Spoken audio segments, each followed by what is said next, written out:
NASA সম্প্রতি একটি এমন গ্রহকে খুঁজে পেয়েছে যেটা কিনা 2টি নক্ষত্রকে অরবিট করে।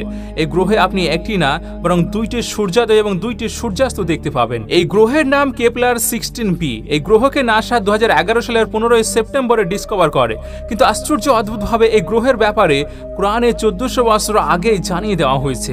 এই গ্রহটির ব্যাপারে কোরআনে সূরা আল মুআরিজে বলা হয়েছে, অতএব আমি শপথ করছি উদয়াচল সমূহ এবং অস্তচল সমূহের রবের, বেশক আমি সক্ষম। কোরআনে সূর্যের সাথে সম্পৃক্ত এই তথ্যটি সত্যি একেবারে অসাধারণ। সূর্যতে 92% হাইড্রোজেন এবং 8% হিলিয়াম থাকে। পিরিয়ডিক টেবিলে হাইড্রোজেনের সিম্বল এইচ, আর যেটি আরবিতে হা হয়। কোরআনে একটি সূরা আছে যার নাম হলো সূরা আল শামস। এই সূরার নামের মানে হলো গিয়ে সূর্য। আপনাদেরকে জানিয়ে রাখি যে এই সম্পূর্ণ সূরাতে 15টি আয়াত আছে এবং প্রতিটি আয়াত হা দিয়ে শেষ হয়। এটা কোরআনের সেই একমাত্র সূরা যেটার প্রত্যেকটি আয়াত হা দিয়ে শেষ হয়। এই সূরাটি কোরআনের 91তম সূরা। আর আপনি অবাক হবেন এটি শুনে যে সূর্য বিশ্ব ব্রহ্মাণ্ড সৃষ্টির 91 মিলিয়ন বছর পরেই তৈরি হয়েছে। আর পৃথিবী এবং সূর্যের মধ্যকার দূরত্ব 91.4 মিলিয়ন মাইল, যেটা কিনা এই সূরার নাম্বার। শুধু এটাই নয়, পৃথিবী এবং সূর্যের এভারেজ দূরত্ব 15 কোটি কিলোমিটার এবং এই সূরার মোট আয়াতও 15টি আছে। একইভাবে সূর্যের মাঝখানের টেম্পারেচার 15 মিলিয়ন সেলসিয়াস, ঠিক এই সূরার আয়াতের সংখ্যার মতোই। সত্যি অসাধারণ, তাই না? এই ভিডিওতে আপনি কোরআন থেকে কিছু এমনই আশ্চর্য অদ্ভুত ফ্যাক্ট জানতে চলেছেন যা হয়তো এর প্রথমে আপনি আর কখনোই শুনেননি। তো আপনি শুধুমাত্র ভিডিওটিতে একটি ছোট্ট লাইক করে আমাদের সঙ্গে শেষ পর্যন্ত জুড়ে থাকুন। 1915 সালে Einstein general theory of relativity লিখেছিলেন। এই থিওরি থেকে বিজ্ঞানীরা আবিষ্কার করেন যে স্পেসকে বাঁকা করা যায়, মানে স্পেস ব্যান্ড করা সম্ভব। আর একেবারে এই কথা আল্লাহ রাব্বুল আলামিন সূরা আল আম্বিয়াতে ব্যাখ্যা করেছেন। সেদিন আমি আসমান সমূহকে গুটিয়ে ফেলবো যেভাবে গোটানো হয় লিখিত দপ্তরকে। যেভাবে আমি প্রথম সৃষ্টির সূচনা করেছিলাম সেইভাবে পুনরায় সৃষ্টি করব। এটা আমার কৃত প্রতিশ্রুতি আর আমি তা পালন করবই। 2006 সাল পর্যন্ত মানুষের বিশ্বাস ছিল মানুষের চুল কেবলমাত্র বয়স বাড়ার জন্যই সাদা হয়। কিন্তু কোরআন 1400 সাল পূর্বে বলে দিয়েছে যে মানুষের চুল শকের কারণে সাদা হতে পারে। অতএব যদি তোমরা কুফরি করো তবে কি করে আত্মরক্ষা করবে সেই দিন, যে দিনটি কিশোরদেরকে পরিণত করবে বৃদ্ধে? এটা ছাড়াও এই সিক্রেট কথাটাও কিন্তু অসাধারণ। যখন মহাকাশীরা মহাকাশে যায় তখন মহাকাশ তাদের চোখের দৃষ্টিশক্তি ঝাপসা করে দেয়, যার কারণে তারা ঘনত্ব বুঝতে পারে না। মহাকাশ অনেক নভোচরীদের চোখকে ইফেক্ট করে থাকে। কুরআনে সূরা হিজরে এটার ব্যাপারেও ব্যাখ্যা করা হয়েছে। যদি আমি ওদের সামনে আকাশের কোনো দরজাও খুলে দিই আর তাতে ওরা দিনভর আরোহণও করতে থাকে, তবু ওরা এই কথাই বলবে যে আমাদের দৃষ্টির বিভ্রাট ঘটানো হয়েছে, বরং আমরা জাদুগ্রস্ত হয়ে পড়েছি।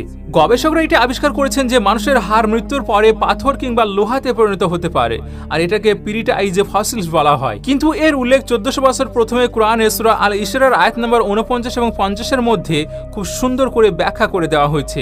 সেখানে বলা হয়েছে যে আর তারা বলে আমরা অস্থিতে পরিণত হব এবং চূর্ণ বিচূর্ণ হয়ে যাব, তারপরও কি আমরা নতুন সৃষ্টিরূপে উত্থিত হব? তাহলে হে পয়গম্বর, আপনি বলে দিন তোমরা পাথর বা লোহায় হয়ে যাও না কেন? এইটা জেনে আপনি আরো অবাক হয়ে যাবেন।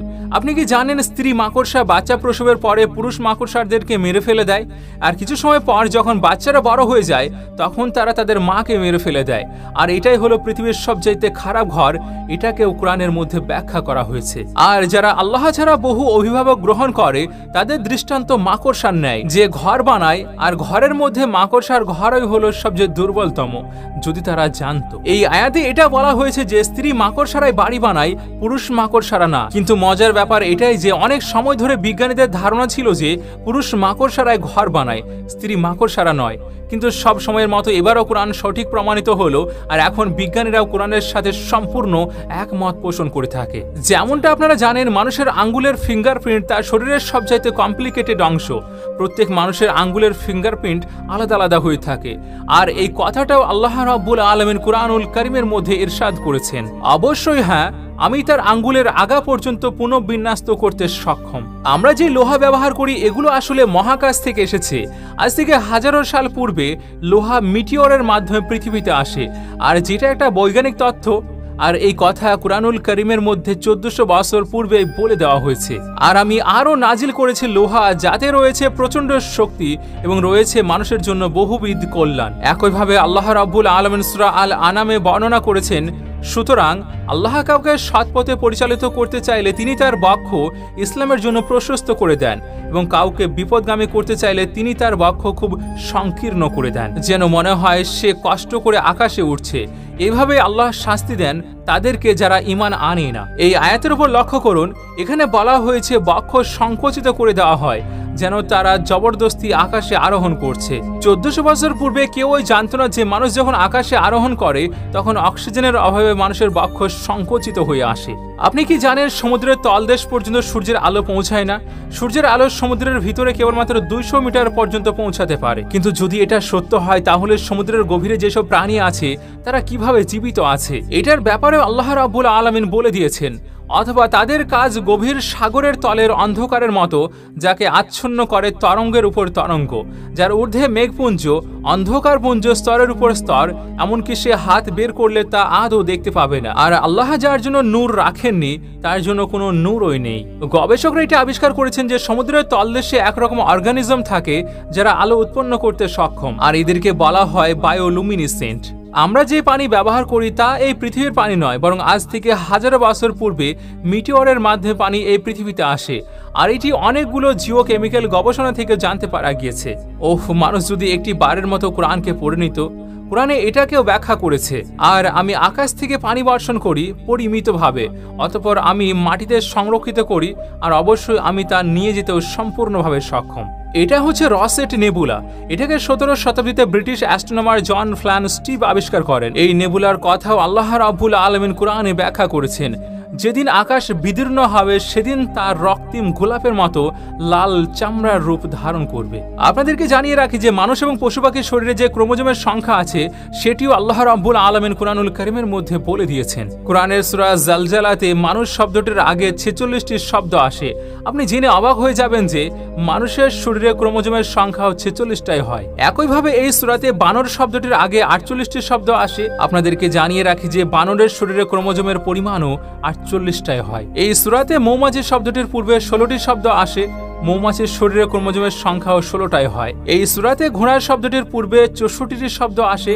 ঘোড়ার শরীরে আশ্চর্য অদ্ভুতভাবে 64টি ক্রোমোজোম থাকে। এই সূরাতে ক্যামেল মানে উট শব্দটির পূর্বে 74টি শব্দ আসে। আশ্চর্য অদ্ভুতভাবে ক্যামেল মানে উটের শরীরেও 74টি ক্রোমোজোম থাকে। আল্লাহ তাআলা কোরআনে বলেছেন, আসমানসমূহ ও জমিনের সৃষ্টিতে রাত ও দিনের পরিবর্তনে নিদর্শন বলে রয়েছে বোধ শক্তি সম্পন্ন লোকেদের জন্য। জ্ঞান সম্পন্ন মানুষদের জন্য এটি একটি হাই লেভেলের কিতাব। কোরআন থেকে কখনোই আপনি কোনো জিনিসকে আবিষ্কার করার জন্য কোনো টেকনিককে খুঁজে পাবেন না, কিন্তু আপনি যদি রিসার্চ করেন তাহলে তার সম্বন্ধে সামান্য ক্লু পেয়ে যেতে পারেন। পৃথিবীতে কোরআন ছাড়া এমন অন্য আর একটিও কিতাব নেই যার প্রতিটি বাক্যতে এত রহস্য লুকিয়ে আছে। আজ থেকে 1400 বছর পূর্বে কোনো মানুষের পক্ষে এমন একটা কিতাব লেখা একেবারে অসম্ভব ছিল। তখন তো মানুষের কাছে ভালো কোনো প্রযুক্তিও ছিল না। এসব কিছু তিনি বলতে পারেন যিনি এই সব কিছুকে বানিয়েছেন, এবং নিঃসন্দেহে এই কিতাব আমার রবের পক্ষ থেকে পাঠানো হয়েছে। এখনো তো আপনি কোরআনের প্যাটার্ন সম্পর্কেও জানেননি। কোরআনের প্যাটার্ন এতটাই অসাধারণ যে এটা আপনার জ্ঞানকে শূন্য করে রেখে দেবে। তো তার ব্যাপারে আমরা পরবর্তী ভিডিওতে ডিটেলসে আলোচনা করব ইনশাআল্লাহ। তো সেই জন্য চ্যানেলটি সাবস্ক্রাইব করে আমাদের সঙ্গে জুড়ে থাকুন। আর যদি ভিডিওটি আপনার সামান্য ভালো লেগে থাকে তাহলে ভিডিওটিকে লাইক করে আপনার প্রিয়জন এবং দোস্তের মাঝেও অবশ্যই শেয়ার করবেন। আপনাদের সঙ্গে আমি নাহিদ, আমাদের সঙ্গে জুড়ে থাকার জন্য শুকরিয়া।